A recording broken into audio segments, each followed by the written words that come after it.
Okay, everybody, welcome to the first session here in the President's Boardroom. I am the President of the Board of Centenary.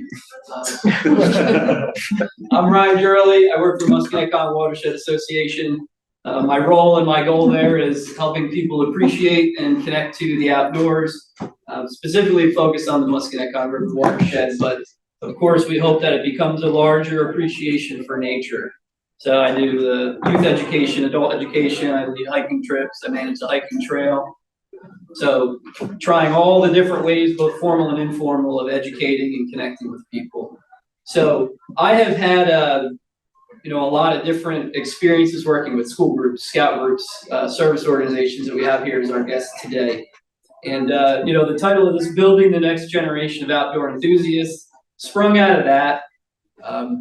Partnership with the New Jersey Youth Corps and Delaware River Climate Corps, which some of you are familiar with, and also the Student Conservation Association, a nationwide nonprofit. We've had a lot of different conversations, so I'm going to introduce them quickly, and I'll let them, add more about themselves if they want to. But going around the table, we have Mike Muckle, who's the director of the New Jersey Youth Corps, involved with the Corps Network, and has started the Delaware River Climate Corps here. Samir Johnson is next to him, Delaware River Climate Corps member, graduate, I'll say, of the program. Phil Myers, who is currently part of the Delaware River Climate Corps.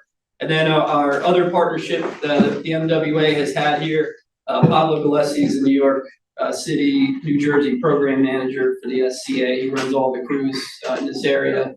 And then Isaiah Gorham was the trail fellow for us, which was a pot of money they had to fund trail work to help the MWA's trail that we have in Asbury. And then he slid seamlessly into being a crew leader for a community crew leader that we had this summer. And then when that 6-week crew concluded, he was able to kind of move back into that role of just helping us in general with our trail work.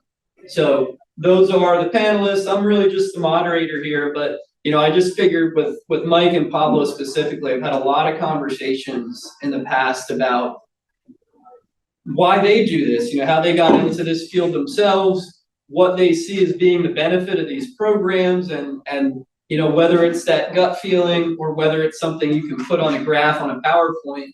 What is the impact of this work on the community? What's the impact of these young people who come through these programs? And whether it's they're going to go into a green career or whether they're just going to become eco-citizens working in some other sector, the fact of the matter is those are all equally valuable. These jobs that we all hold around the table, somebody's going to fill that role. But what we don't know whether it will be filled is whether the rest of our communities will kind of hop on board with the product that we're trying to sell here in terms of protecting and enjoying our outdoor spaces. So that's sort of the genesis of this.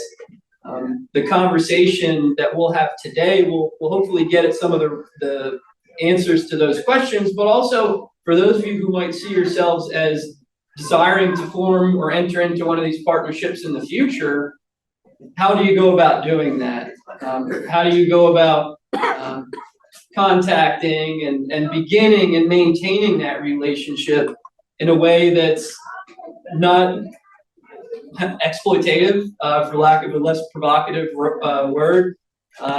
We all are busy with grants and meeting deadlines, and it's easy to forget that these relationships, which is what these are, need to be two-way. And how do we create an environment that's welcoming and beneficial for everybody that's on this journey together? So that's sort of the nuts and bolts of it. I will allow each of the program managers to come up here to the podium and give 5-10 minute overview of who they are, what their program is. We will then do a moderator-led sort of panel discussion like you saw in the plenary session, where I'll be asking questions of everybody or maybe just some, and then we do want to open it up to audience Q&A. There are a lot of good sessions that are going on right now. All of you chose to be here for a reason, and we appreciate and respect that and want you to be able to participate, because this is going to be more of a conversation than cycling through the slides and going through numbers and milestones and things like that. So the first we have up here is the New Jersey Youth Corps. So Mike, if you want to just come up here and give your presentation, let us know who you are and what you're doing, and we'll move into Pablo after that. Can't squeeze. Good morning, everybody. Thank you for having us here today. It's funny, I'm looking around the room and I'm already seeing names and faces and logos of organizations that we already work with. So it's kind of like the Mutual Admiration Society already. But to your point, how we've engaged youth and tried to get them into a more connected with nature kind of mode. I think what I'll talk about will describe how we do that. So my name is Michael Muckle. I'm the director with the Youth Corps program in Phillipsburg. I've been there for 25 years now. I came to this work through an AmeriCorps experience that transformed my career trajectory and also transformed my worldview at the time where I needed it to. I worked at the FMB Forsyth National Wildlife Refuge for a year, and that refuge was as much of a service to me as it was to any plant or animal that it was kind of finding shelter there.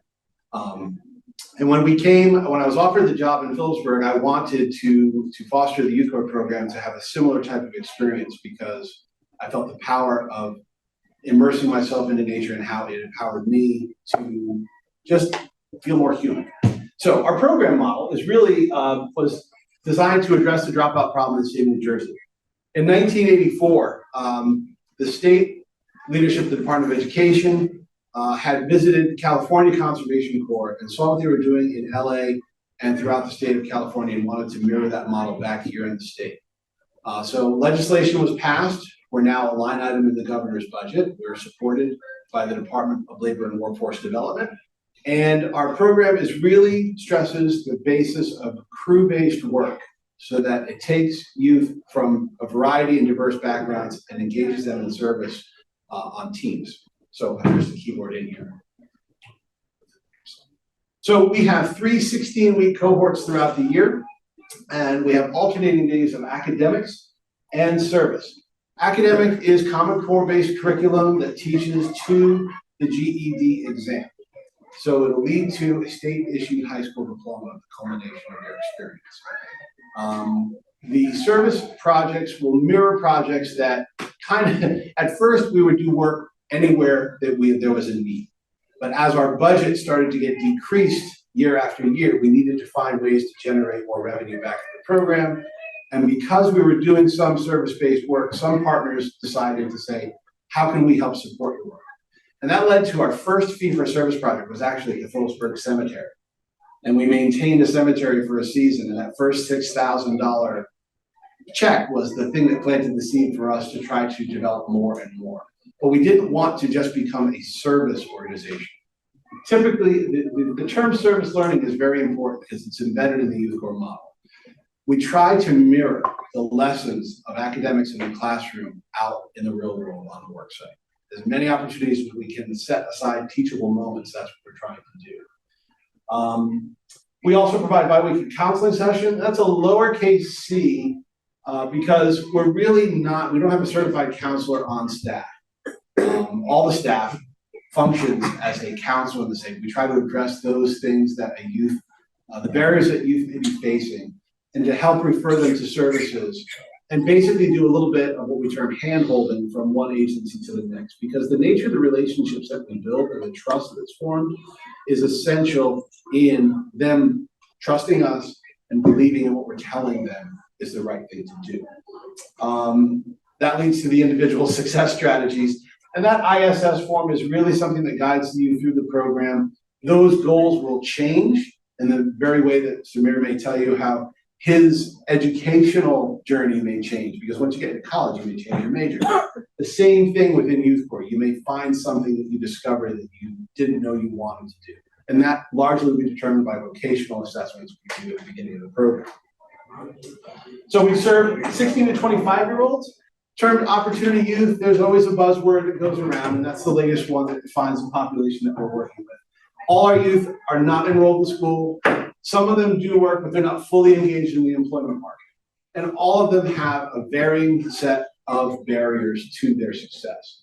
And these are just a few of them, but I think most recently the ones that have really started to come to the surface are those mental health and substance issues, because we're starting to see the effects of what the pandemic really did educationally and socially to the youth that we've been working with. Why do we engage our youth in the outdoors? Partially, it's a personal mission of mine to get them disconnected from the technology that has kind of put them in a bit of a fog and put them in immersive situations to reconnect them with nature. We want them to, some of the projects that we do, and this is Jaden, he's actually planting a little bit of, I think that's echinacea, and this was a planting project that we did with the New Jersey Audubon, where we created a habitat. This sort of mission, this new kind of focus that we're doing on planting native species, pollinated plants, mirrors this very dynamic of what we do in youth corps. We try to provide sustainable nurturing habitats for species that might be under stress or underserved. The outdoor classrooms do offer those teachable moments, and this term we borrowed from Richard Libb's book, I don't know who's read it, Last Child in the Woods, is that nature deficit disorder.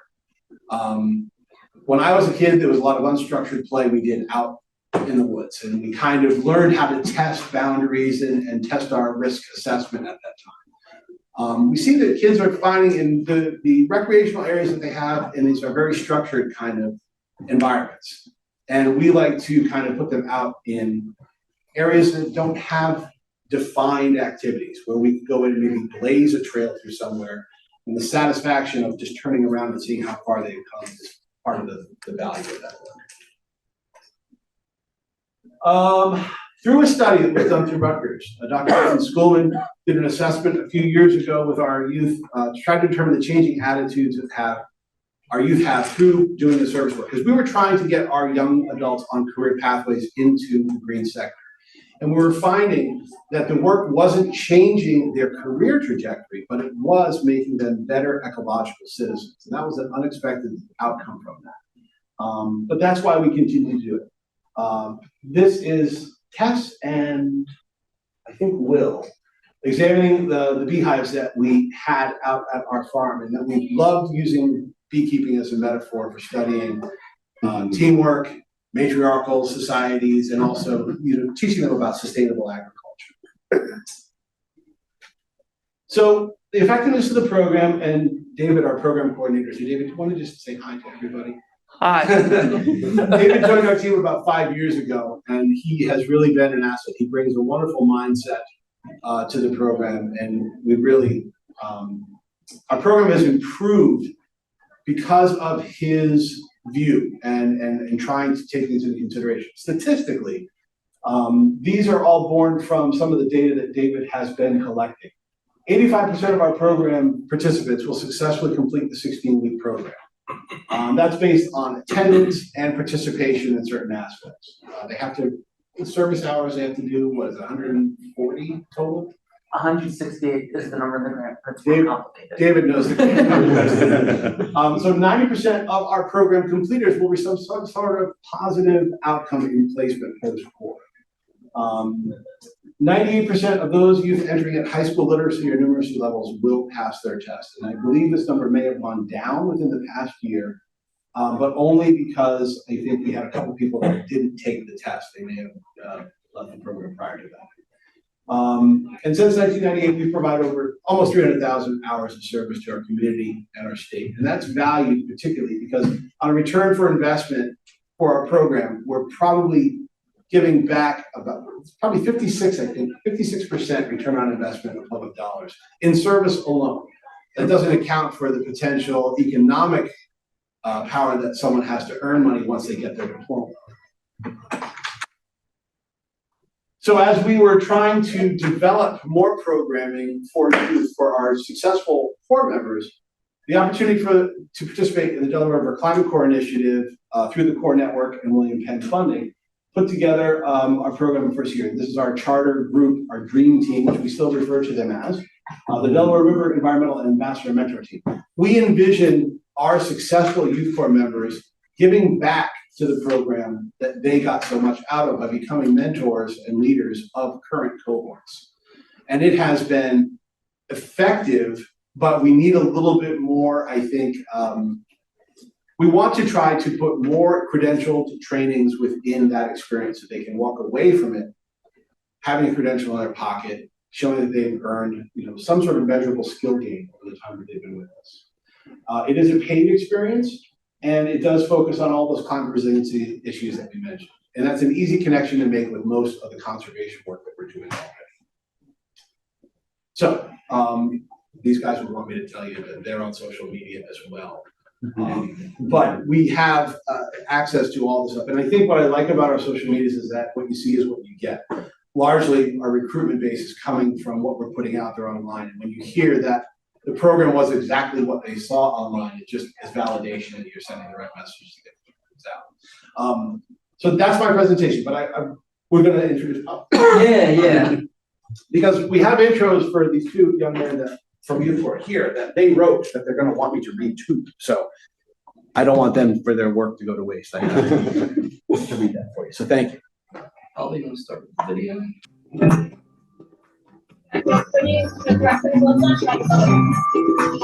Nature is not something that we own or that is separate from us, right? It's important for us to stand up, take on our inherent responsibility. We all need to protect these things.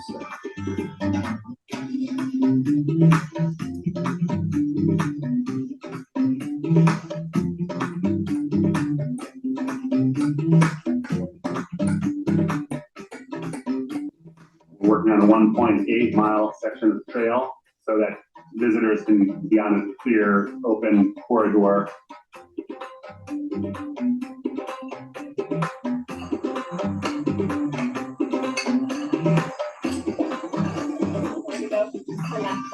And that one we're just gonna have to do a little bit more on this other side too.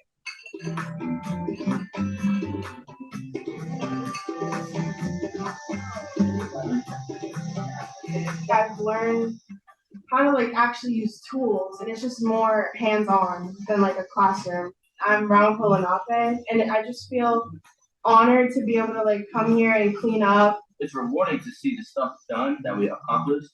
Looking back on the trails and seeing how all of it came together, that's a good feeling. The crew is learning why it's important to restore a riverbank or to make a trail accessible to the public. It allows for the education of being more respectful to the land. It's important for us to see young adults taking part in rebuilding habitats because they are our future.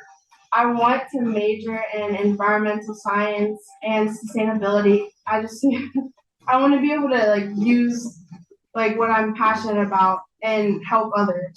This is our earth, and this is what we have, and we have to take care of it. So I'll add Mahalia, who's Isaiah's sister. We wanted her on the panel today. She was unable to make it, but Isaiah certainly has a lot of experience. Do you want YouTube right now? Oh, I just X'd out. Oh, okay. I did want to show one more video that's more comprehensive of sort of SCA as a whole, if I could search for that. Yeah, let me try. Right? How long? It's about 3 minutes. Oh, that's fine.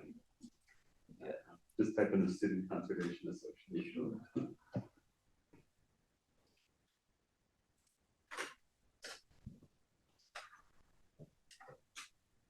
And the one at the very bottom. This one? Guys, do your daughter a favour this year by getting her a unique gift that she'll treasure forever. It says,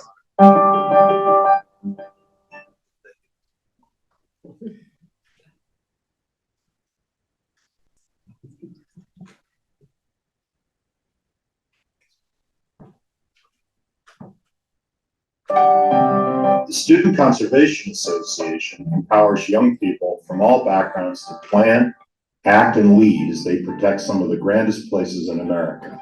Their hands-on service ensures our wilderness and cultural sanctuaries will be there to sustain others well into the future. Yet as these volunteers shape the land shapes them in unique and powerful ways. SEA's outdoor experiences transform youth by bolstering the life skills that fuel continuous growth and enable young people to flourish at school, at home, and at work. SCA programs are about more than getting outside, getting dirty, and building trails. Through our programs, our members learn about themselves, about working as a team, and accomplish things that they may have never thought possible. Before I started this, I wasn't sure what I was capable of, actually. It just kind of came out of me. The confidence in yourself that you gain, you definitely gain, like, I can do this and I can lead someone else. They put a special emphasis on leadership. So through that program, at least once you're going to be the actual crew leader. And that was somewhat intimidating for me. And I was like, who am I, this 21-year-old, to be telling these 25, 26-year-olds, like, how we're going to go out and build this bridge. SEA combines inspiring outdoor settings, peer interactions, and adult mentors, and challenging hands-on service to deliver events that are life-changing, and crucial character skills such as self-awareness, perseverance, and social responsibility. These qualities have proven difficult to instill in traditional classroom environments. SEA taps into the natural environment to foster these traits that enable youth to soar. A lot of life skills I learned from SEA came from my trail crew leader experience. We really became a family. When we're out doing trail work, sometimes, there are hazardous situations. We learn how to look after each other and help each other just grow as people. It was kind of an adjustment period, but great leaders have to learn before they can go out and lead. SEA's influence on youth development is neither limited to the outdoors nor to participants' time in the field. The lessons learned are profound and enduring, and guide our volunteers' decision-making and actions throughout their lives. The work of SCA and what it has become is extraordinary. And the difference that they've made, not only in our public lands, but in the lives of young people who have grown to be older people who are continuing to make a difference. They meet people from all different places and they learn to work together as a team in challenging environments, doing work that they've never done, and leave with a huge sense of accomplishment. I've gained a lot more confidence in my leadership skills and teamwork skills. Working with these different people gave me the opportunity to kind of learn what my strengths were to help lead the group.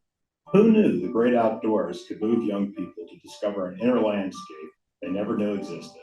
The Student Conservation Association, building conservation leaders, building leaders since 1957.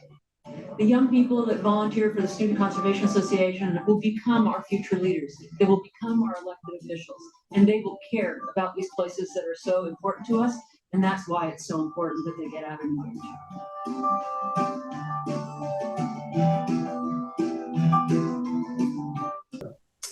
All right, so that last video, I don't know if you guys caught the date there, but SCA started in 1957. Liz Putnam basically wrote an amazing paper back in in grad school before the organization started, talking about saving our parks. Our parks were being loved to death. Visitors were going, they were picnicking, going off trail, just really, really hurting our parks. So she wrote her thesis paper on getting young people into parks and basically restoring them, getting them back to the point where they can open up again. Because literally, national parks were closing because they were being loved to death. So her teacher said, "This is a fantastic paper, A+, but it means nothing unless somebody does something. So why don't you turn this into something?" So she basically kicked down a bunch of doors and muscled her way, speaking to Congress people, speaking to senators, mayors, governors, and essentially made it happen. We put our 100,000th member in the field last year.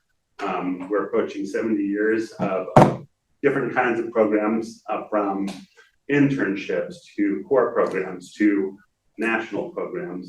We've just, we run the gamut as far as and I'm giving you guys like a broad SCH feel here, but and I'll move into our partnership with NWA. But yeah, we've just, we do it all. For me, I manage programs in New York and New Jersey, and focus on community programs, which are largely day programs, not camp pitch programs necessarily. Though we're getting into regional crews and sending our programs up to Maine and Vermont, just starting to do more of that stuff. But just really exciting, and it's amazing to me that 70 years later we are, I still, and I've been here 10 years, and I still get excited about the work that we approach every year, and the partners we approach, and the projects we do, and the members we work with. It's just always inspiring, and it's amazing to me that a national nonprofit for this many years can still inspire its staff people. So it's been great for me and really fun. And Tanya knows my face. She's heard my corny jokes in the past. Good jokes, Pablo.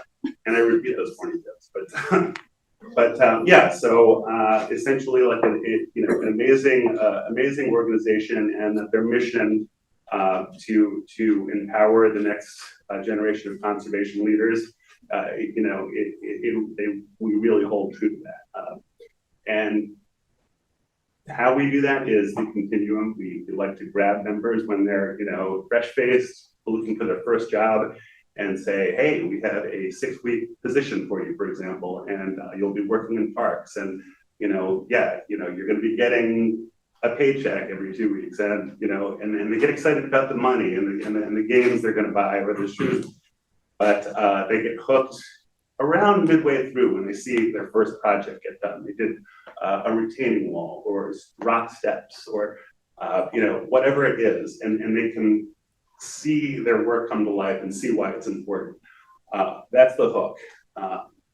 Then we push them through the program. It's not always easy. It's sweaty, hot, dirty work, but they understand the importance of it, and they feel what dirt therapy is and why that's important. We support our programs with education. We do plenty of environmental education to bolster the work they're doing out there, and that helps with the hook.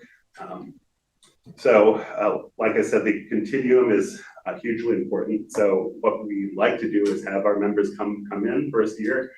They do their thing. They show us their commitment, their consistency, and we'll bring them into a school year program, usually a weekend program or a conservation leadership corps model, which is more education based, and that further sort of like embeds the education and the work they're doing, and then following year, for following summer, we bring them back. We try to bring them back until they can't take any more of us. We bring them back for assistant crew leader position. We bring them back hopefully for a leader position. One of my friends that was in this last video, essentially, he was a 10-time crew leader. Now he's managing the Maryland tour that we have, and he's just been from member all the way up, had that experience. We don't expect our members to come through and be staff at SCA, but we want them to be conservation minded and open and have that education, even if they don't get bounced into the field. Even though we have had quite a few members and leaders, we've been a springboard for them to land full-time work with national parks, with state parks, with city parks. So, I write a pretty good recommendation letter, right, Isaiah? So, yeah, and basically our partnership with MWA, I reached out a couple of years ago when doors started opening for fee-for-service projects in New Jersey. Reached out to Alan Hunt over there, and he said, well, we have a small pot of money that maybe if we could find a match, we could do something. And we have a great cross-departmental team that, sorry guys, I get a little bit shaky, but a great team that finds pots of money and earmarks money for potentially interesting projects where we know that we field, basically community crews. So we were able to find matching funds and put together a small crew that first year, the video you saw, with the National Park Foundation. They were able to fill out that money, and we were able to put our first crew in the field last year. It was not easy to shoot that video, by the way, that you saw, hammering rebar with a camera in your face, but pretty amazing experience, and they really appreciated what the crew did out at NWA, they really appreciated the work we did at NWA and essentially funded us again for a second year. So I don't know that money will keep coming from NPF, but that's the way it works with us. We essentially, we impress with our work and with the growth of our members, and partners will come back to the table and want to work with us. Thank you. Okay.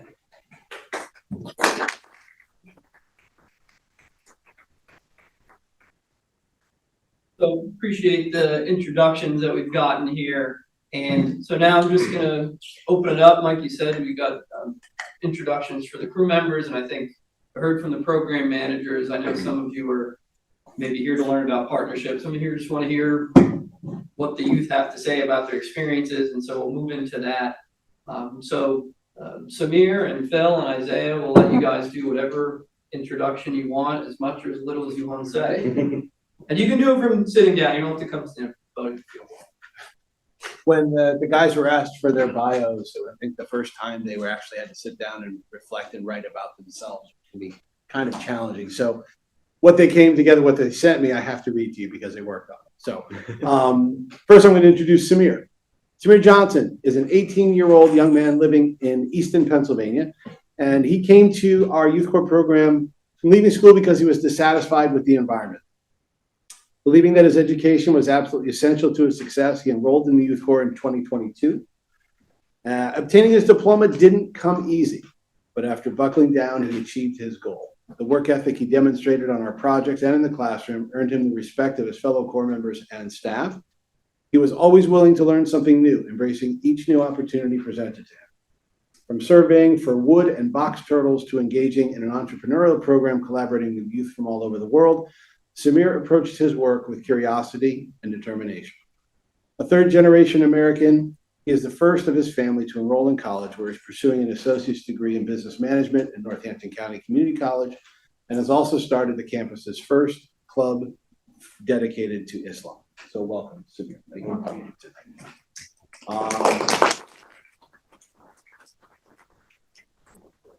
They're both actually, they're retrieving data loggers from White Lake that they then downloaded after that. So Phil is a 24-year-old young man who was born in New Jersey, currently lives in Pennsylvania. During his junior year in high school, he dropped out due to drug abuse and other challenges. He decided to travel around the country exploring different options and working different kinds of jobs. Throughout that time, he reflected, and there were many other challenges and learning experiences, but a few years later, he was given the opportunity for a second chance and earned his diploma through the New Jersey Youth Corps.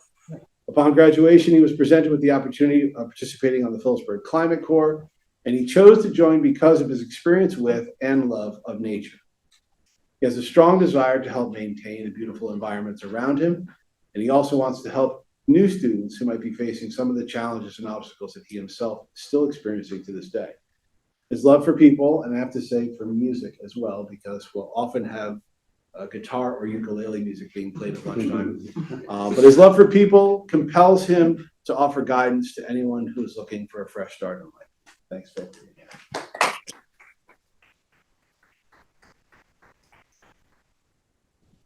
Really have a cool intro like these guys. So Ryan explained, I started as a fellow. I didn't really know the work that I was getting into, but it was just like right away I was gravitated towards it because I love being outside.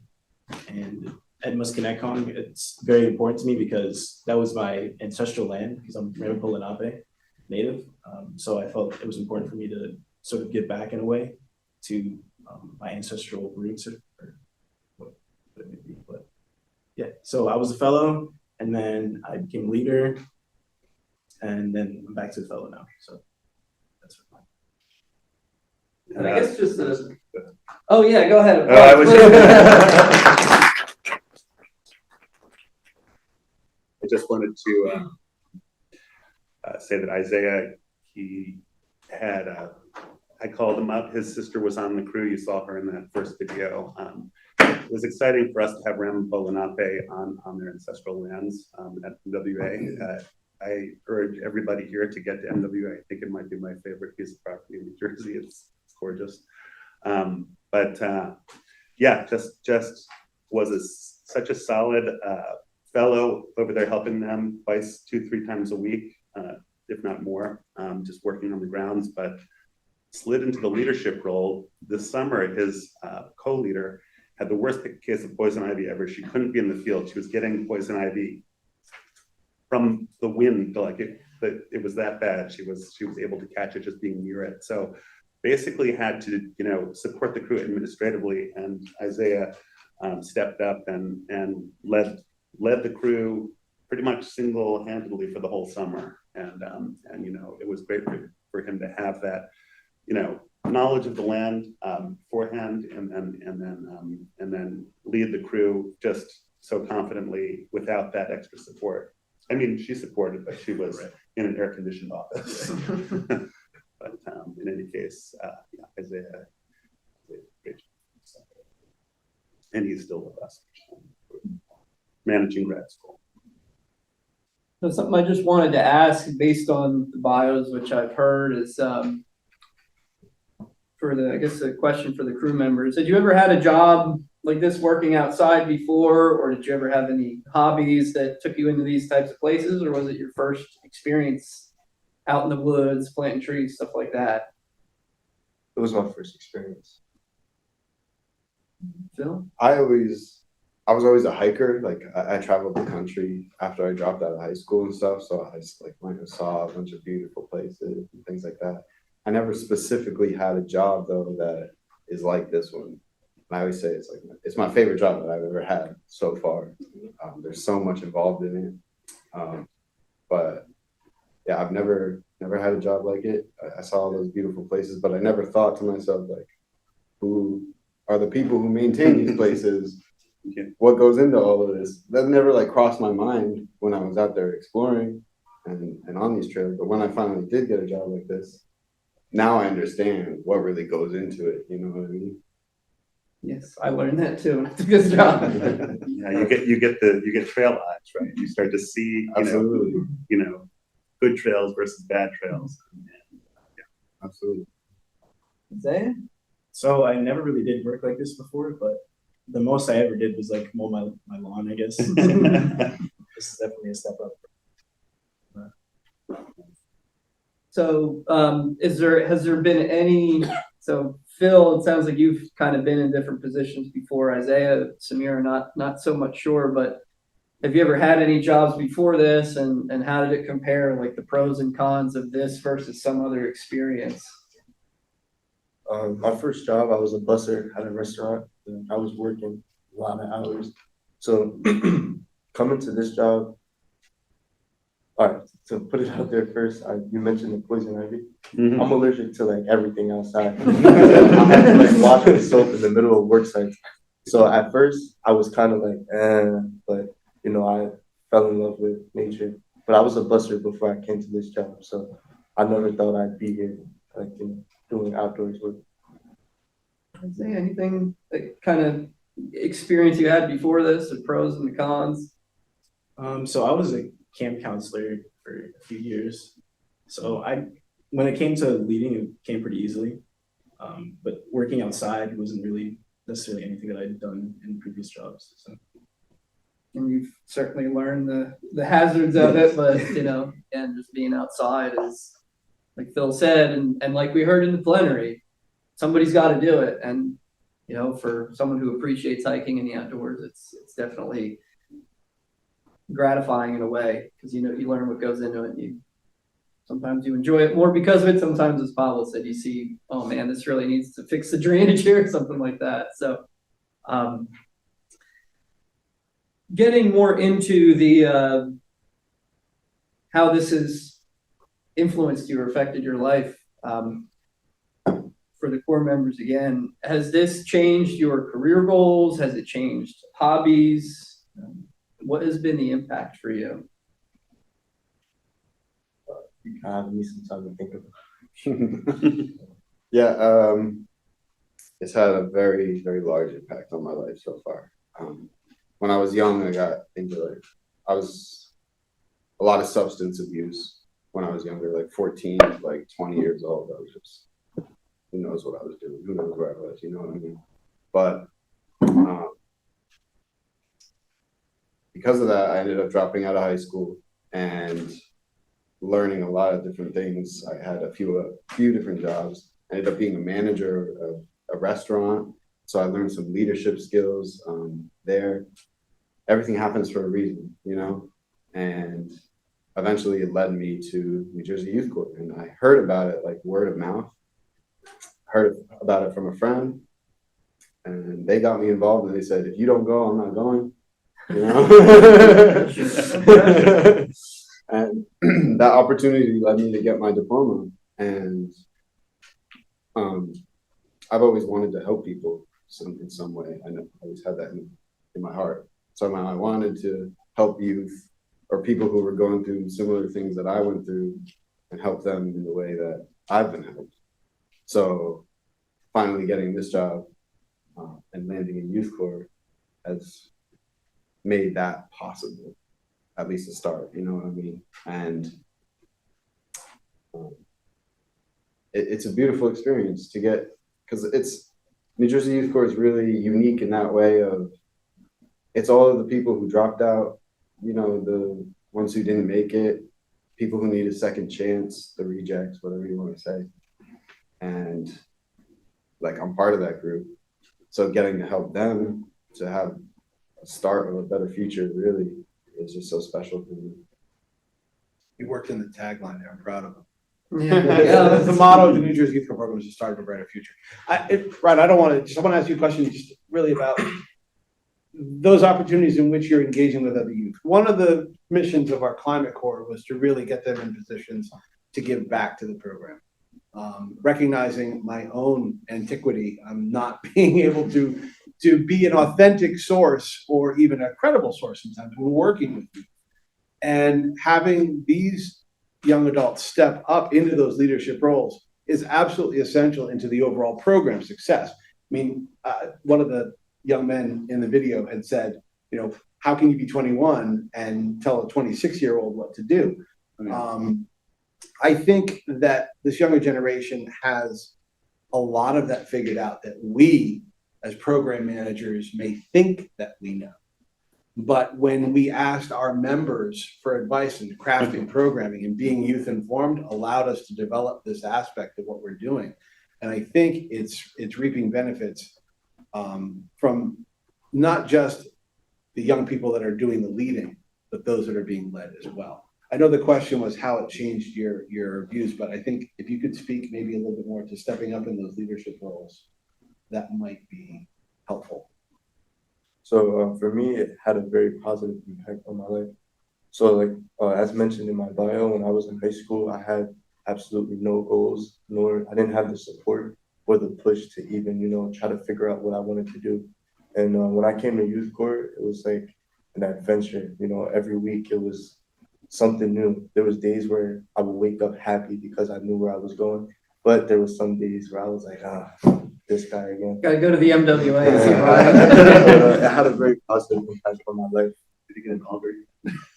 And when I first heard about it, I was in school, not doing anything, and it was like a dream come true. Somebody told me that there was a school that could get you your diploma, and it pays you, and you get to go outside 2 days a week, and it's only in 4 months, so it was like heaven. Yeah, I'm definitely enjoying it.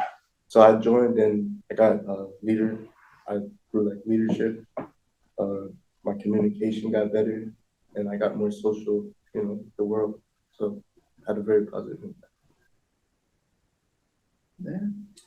So for me, I'd say that like after coming away from SCA this past summer and just doing the work that I've been doing, I've definitely gained like a conservation mindset.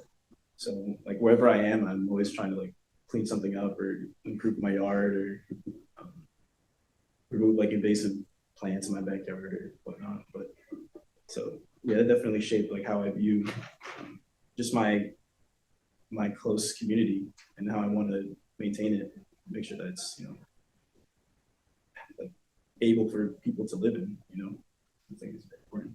Yeah. And just thinking, I'm looking around at the audience, it sounds like Mike, some of these groups you've already worked with, maybe there might be some that are less familiar.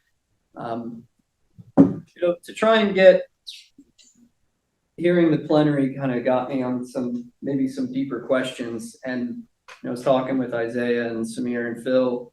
You know, I can speak to my experience with the MWA. We bring you out. It's you know, about as white bread as they come, and we go do a project in the woods. And I know that may not be what your neighborhood looks like, and that may not be the type of work that you could necessarily bring back. You know, clearing woods.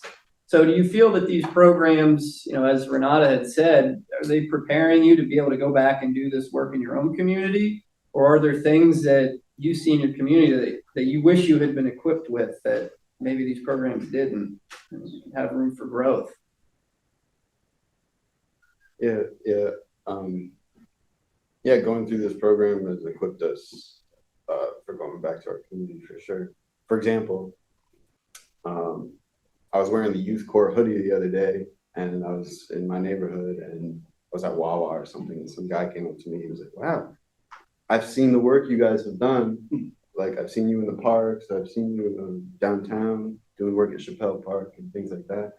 And he owns a landscaping business, and he recognized that that's what we do.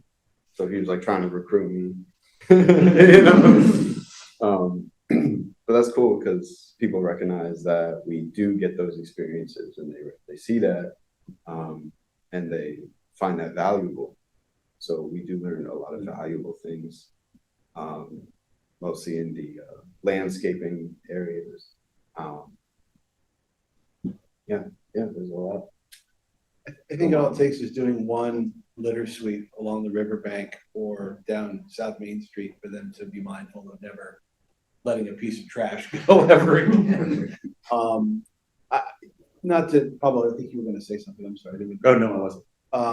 One of the things that we try to do at Youth Corps is broaden that worldview a little bit and recognize, make the connections between our actions and the impact that it has, not just on our communities, not just on the people around us, but the environment that we're in. And that's just one example. It's a very kind of humorous example, but I don't think you guys have ever let a piece of litter go. Yeah. It definitely makes you more aware. Like before I did this program, I didn't even think about who maintains this stuff. Now every time I'm out on the trail near my house or anywhere really, I'm really thinking about it, you know what I mean? And if I see, like you said, if I see trash, I'll pick it up, or I'm judging how they built the trail. You know. Have you guys ever been thanked on the trail or thanked for doing your work by, you know, somebody from the public? It happens all the time. It really bolsters the crew's energy in doing the work they do when they're actually thanked by the public. We the Parkview Trail when we did the rock work that one day. So we were working with the New York New Jersey Trail Conference, and we were working with a couple of volunteers, and it was we were building a rock staircase, and it was probably the hardest work I'd ever seen Corps members do or that I participated in. But to have the gratitude of a family who got lost on the trail come across it and be the very first people to use the steps that we worked on, and they were thanking us. It was a nice one. Right, and I bet those members are going to go back and visit that. They do all the steps time. in, They can't. Wait to share it with their friends. Yeah. And I think that's also one of the unexpected results and unintended results of the work is that they're bragging about the work that they're doing to their friends. Our recruitment is largely done through word of mouth and through referrals.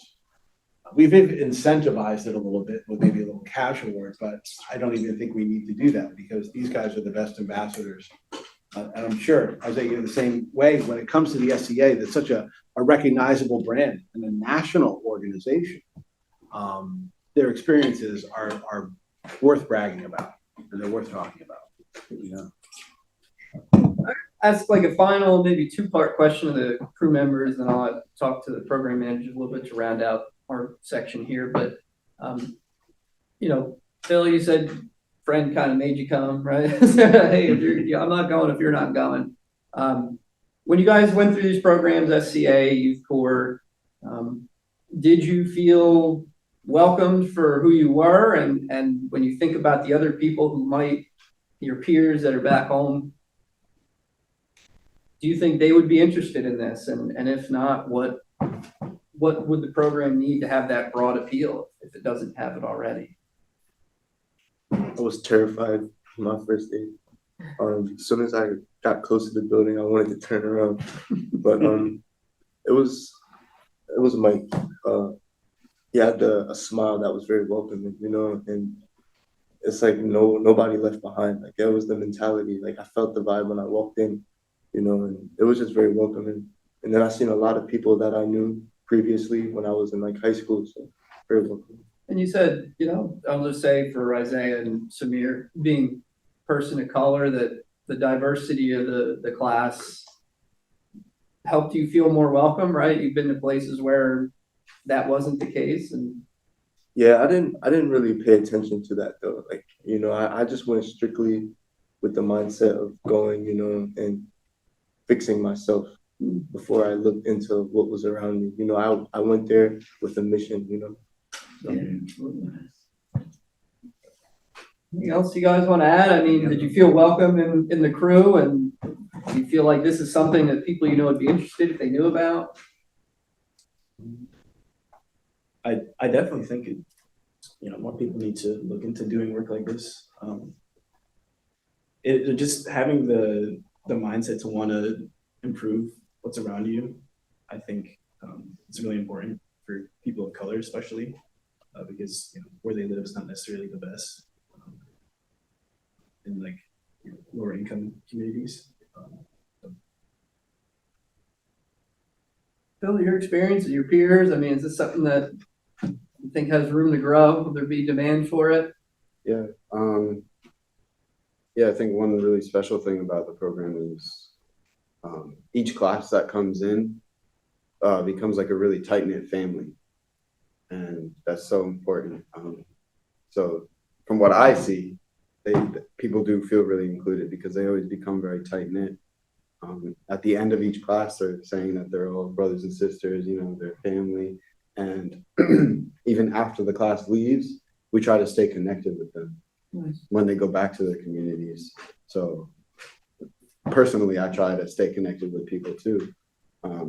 Like ones we get close with, like we'll hang out with them outside of work or not Mike, but you know.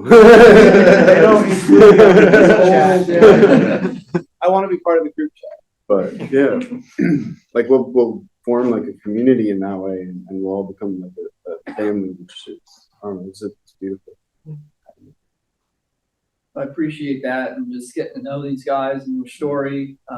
I'm going to try to ask what I think is an important question. I'm going to try to steal these guys from you. We've had conversations.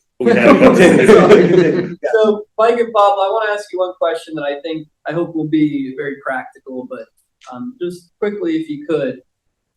You've worked with a lot of partners over the years, 25 years, 10 years in your respective roles.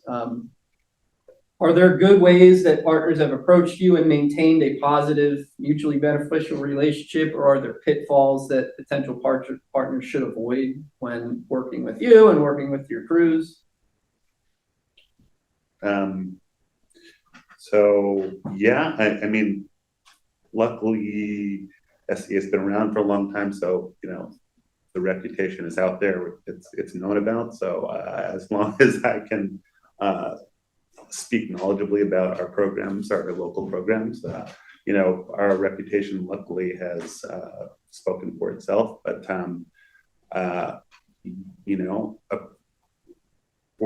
the programs I run, it starts with a conversation. How can we potentially help you fund the program, find matching funds. If it's a pilot program, how can we design the program together? It doesn't have to be cookie cutter necessarily. I mean, obviously we have the things that we do, but to design a program with a partner and for them to have that open mind and for us to have that open mind really has worked for us in the past. Some pitfalls, and I'll speak for our organization. And we've opened it up to a larger conversation, making sure that it's not just we have funding for a crew, but the site partner just wants to do this very mundane, task for 6 weeks, and with not a lot of support educationally. So whatever it is.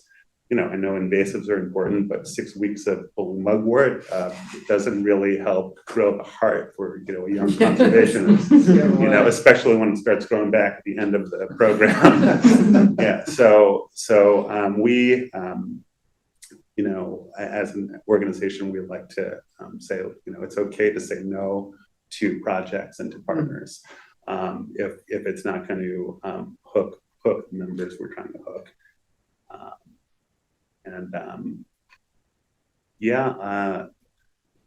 That's one big one. Just the usual, I wouldn't call it a pitfall, but usual programmatic stuff that can happen. We put crews out there for the first time. We usually have great commitment, but we've had teams out there that there's a lot of attitude on the team, or that friend groups that aren't that sort of dilute the team's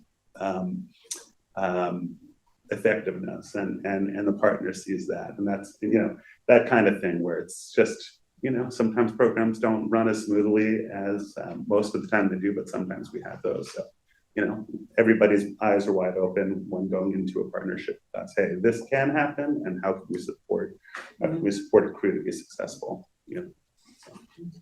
Great answer, Mike. Anything to add? I mean, in your experience? The question again. Yeah, the question is, knowing that there might be potential project partners in the room. There are project partners. What are good ways that people have or can approach, and what are some pitfalls? Because I know, especially as we try to work with potential, communities on the periphery, it's very easy to fall into, the tokenism or exploitation. We all got our grant deadlines and we just want to get the work done. What do you need partners to know so that it's mutually beneficial? Well, I think from a perspective of the offering of youth corps services is one thing. For me, it's a no-brainer to partner with the School of Conservation, with the Trail Conference. I think the problem, not a problem per se, but a weakness of my own, is really having defined parameters before we go into it. I'm a person who likes to just jump into something. And that personal trait of mine, I think, has affected the partnerships that we've had so far. But there's a desire to work with our organization because, I think in some cases, we check a lot of boxes. Yep. And that's fine. That's on paper, that's what identifies us as a natural match. I think we have to be more intentional in just about every project that we undertake, and that there's a good understanding on behalf of our partners of the demographic of who we're working with, of our youth, and have the youth understood, I think, more in a capacity where we're developing program from the youth perspective first, rather than from, the agency's perspective. I understand why that's important. Phil had mentioned something, and Samira's touched on it, that there seems to be a welcomeness in our organization that's really embedded in the very fabric of what we do from the moment an applicant walks through the door. I think that's fair to say. And throughout their period with us, they do become an extended kind of family, dysfunctional as it may be sometimes, but still family. I think that if we're developing partnerships from the youth perspective first, finding out what they need and where they need it, we've had a working relationship and a desire to maintain that relationship with the School of Conservation. It's a magical place. It's a wonderful campus in the middle of Stoke State Forest, and you guys have been up there. They love being in that environment. But there's a flip side to that where we can bring the programming to the communities where they are as well. And I think we have to be more intentional in doing that. I think that's an important aspect. Yeah, great. I've loved all the answers here. I really appreciate you guys opening up. Any questions from the rest of our participants here? May I'll go down the line there. John Landau from Morristown, just exploring this whole area, Mike. But do you guys scale out into areas like Morris County, Essex County, Hudson County, like you said, getting out to where people are? Do you have programs with those parks, with areas in those communities? I'm sorry, it was Jerry? John. How do we do that? Yeah, does it happen? Are you able to? Well, we try, but distance sometimes is a factor because the amount of time it takes to travel from place to place. But who's pretty much regional to here, right? Well, we have gone as far as Stoke State Forest. It's an hour away. Yeah. Well, for us, it's closer to an hour and a half. Yeah, I was gonna say. Sure. But we have at times on, for one-day events, we try to take our members down to the Core Network, which is our national membership organization. We try to take them down to Washington, D.C. And that's multi-purpose. That's to get them around other core members from across the country through the SCA, through the American Conservation Experience, and other programs that regionally can attend this event. But it's also to demonstrate their ability to walk through the corridors of power and have influence in Washington. It's not just about wanting them to hear their voices. It's about empowering them to just have their voice heard.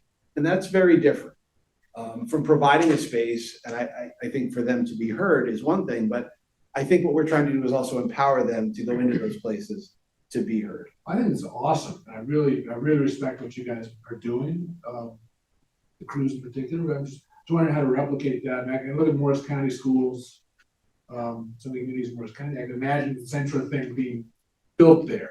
I don't know who would build it. Yeah, just want maybe Mike, if there's a way for you guys to just talk about what it took to start the youth corps in Phillipsburg, and if there's a way to replicate that. So long ago, I can't remember. Honestly, I think to start a program, the Core Network, which is our membership organization in Washington, D.C., has a wonderful library and resources on how to start a core program. You really have to have a willing community that is going to embrace the program and have those project potentials and those partners in place that are going to provide the services that you need. But also include the youth of the community that's going to be served in the programming. I can't stress that enough. We went through a crisis of conscience a couple of years ago where our program enrollment numbers were really tanking, and we did some soul searching. I say this personally from my own trajectory of becoming aware of my racial privilege and seeing the world through a different lens. It forced me to have very uncomfortable conversations with young men and women of color from those disenfranchised communities, and forced me to become a better listener. I think we often occupy space where we think just because I have 25 years experience that means something. It means nothing if you are not including the voices of the people that you want to serve. And that's a model that needs to be replicated on a lot of different levels. But these guys have seen me, and I have to say this, I will be vulnerable around them. And I think that is also part of the character that you need to display, is admitting your faults, admitting your failures, so that they see you as human, or else there's no buy-in. There's no mutual kind of respect for them to be able to say, all right, Mike had a bad day. He acknowledged it. He apologized to us. We know that he's human, he's real. I think that has something to do with the relationships that we form. But the New Jersey Grant Program, the New Jersey Youth Corps Grant Program is available. I don't like to broadcast this, but in complete transparency, it's an open and competitive process. If there is an organization that wants to apply for a grant, I know for a fact that they're always sending money back to the state. It's not always used. Not everybody wants to work with the population of youth that we work with. It is. Yeah, it is. So you're pretty much a Phillipsburg crew. We're a Phillipsburg crew, but we work throughout Warren County. Some of our partnerships and our contracts are with the Department of Land Preservation. So the Morris Canal towpath the greenway. We maintain the parcels that the county owns. We maintain their open space parks, Redlock Park and Plane 9 of the inclined plane. Other trails that they have, we maintain. And that's all done fee for service. And we're trying to expand on that now. We've got another agreement that we're developing that we had with New Jersey Audubon that designated our program and our crews as their workforce that put work to ground in conservation projects and riparian plantings throughout the county, actually throughout the watershed from Sussex all the way down to Kent.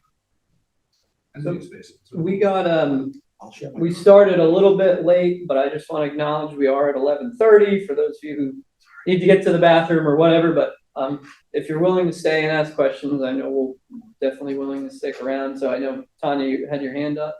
I did.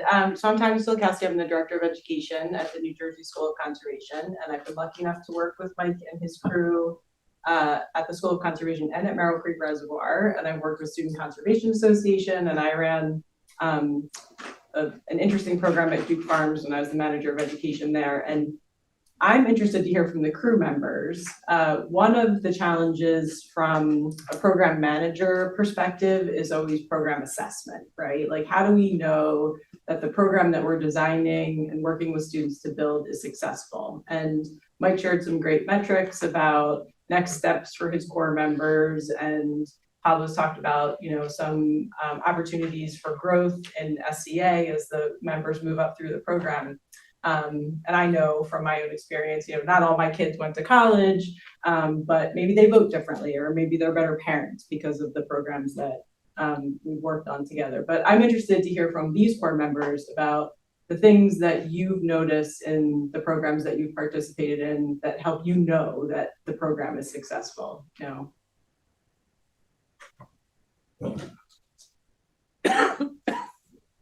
I know it's not an easy question to answer. It's one of the hardest questions to answer, I think. Yeah, that's a good question. As a panelist, don't ever feel bad to say, just repeat it or just rephrase it sometimes.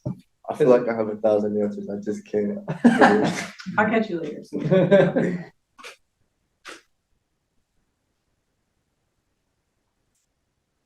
I tried to get him to say bad things about prayer, and they just didn't. No, this is a hard question for us as program, you know, developers and operators to answer.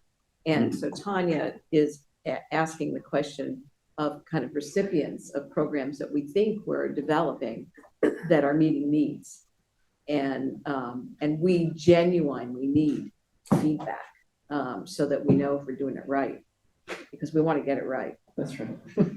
I guess I'll start by saying, like, for me, it's like on a personal level, for most of the time, with students who are coming in, like really getting to know them and helping them individually get through the program, and then recording those numbers, like David over here, he loves to keep lists of percentages.